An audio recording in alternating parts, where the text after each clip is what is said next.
Well, hello, jazz friends. How in the world are you? Tom Manuel here, the president and founder of the Jazz Loft, with another episode of a wonderful series that we are calling Behind the Scenes. It's a wonderful opportunity for me to dig into the archives here at the Jazz Loft to share with you some stories and interesting facts of so many of the things that are housed in the museum here in Stony Brook Village, 6,000 square feet dedicated to the preservation, the education, and performance of the American-born art form called jazz. If you were enjoying those Latin sounds, that was the great Xavier Cugat and his orchestra.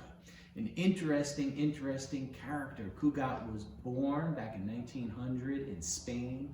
He and his family moved to Cuba, where he spent his formative years. And then following his brother, he came to the United States. Cugat was actually a classical violinist. His first gig here in America was touring with Toscanini and his orchestra.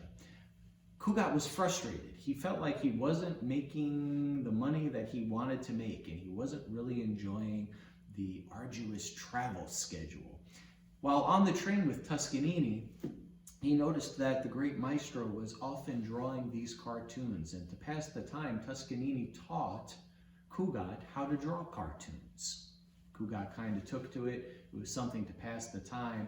You know, he followed his brother here to America. Cugat's brother was actually a well-established artist, and he found work in Hollywood. Actually was one of the great set designers for the original King Kong. And so Cugat actually found himself in Chicago, working for a newspaper, doing political cartoons and other newspaper drawings, making a lot of money, but then quickly realized that he was not happy without pursuing his passion, which was music.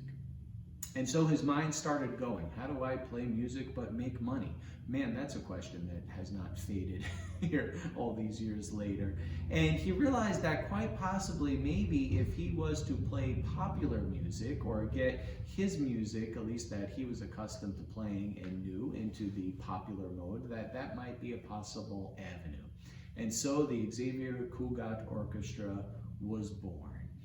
Cugat was really in many ways the grandfather of all of the wonderful Latin bands and musicians and personalities that would follow.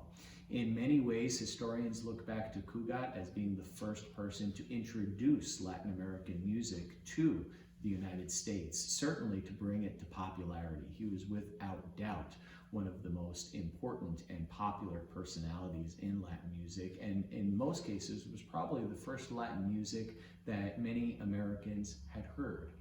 His first gig in a real orchestra was with the Victor Lopez Orchestra. Victor Lopez was in residence at the Taft Hotel. Back then, all of the hotels and ballrooms would air over the radio. This is before television. The orchestras that were in residence live. Lopez was a very interesting and colorful character himself. In our archives, we have this wonderful photo of him that dates to 1926. This is Lopez on Madison Avenue walking his pet alligators. Incidentally, Cugat would wind up having his own residency at the Waldorf Astoria. That started right before World War II and lasted many, many years after. In the archives, we have some wonderful things, most notably the entire and complete musical library from his orchestra, scores spanning the late 1930s, 40s, 50s, into the 60s to the end of his career by countless arrangers. The ones I have in my hand actually are by some commercial arrangements by Hal Mooney, but the one in the back here is rather important. For a brief stint, the wonderful film composer and arranger Lalo Schifrin was doing arrangements for the Cugat Orchestra.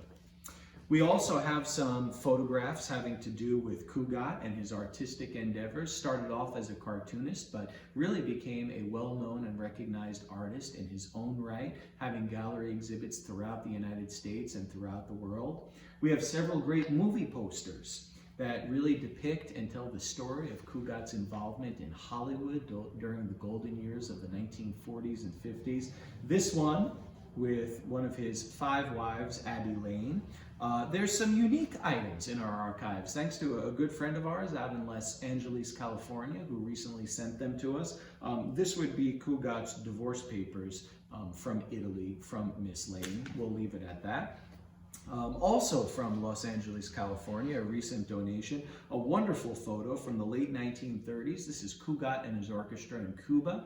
And what's really wonderful about this photo, especially from a historian's perspective, is the reverse is signed by every member of the band. And they also notated what instrument they play. So a really, really great piece of history. We have a lot of photographs, and we also have some wonderful contracts. This one in my hands dates to April 1945 and is a contract for the Cugat Orchestra to be doing some radio spots for a cigarette jingle. The work sure has changed since 1945, but I gotta tell you, the bread was not bad. This was for hours of engagement between 10:30 and 11 p.m. and the sum was $600 in 1945. So, some wonderful pieces of history housed here at the Jazz Loft in Stony Brook Village, the Xavier Cugat collection, and we look forward to celebrating this music, this memorabilia, not just in exhibit form, but on the stage as well.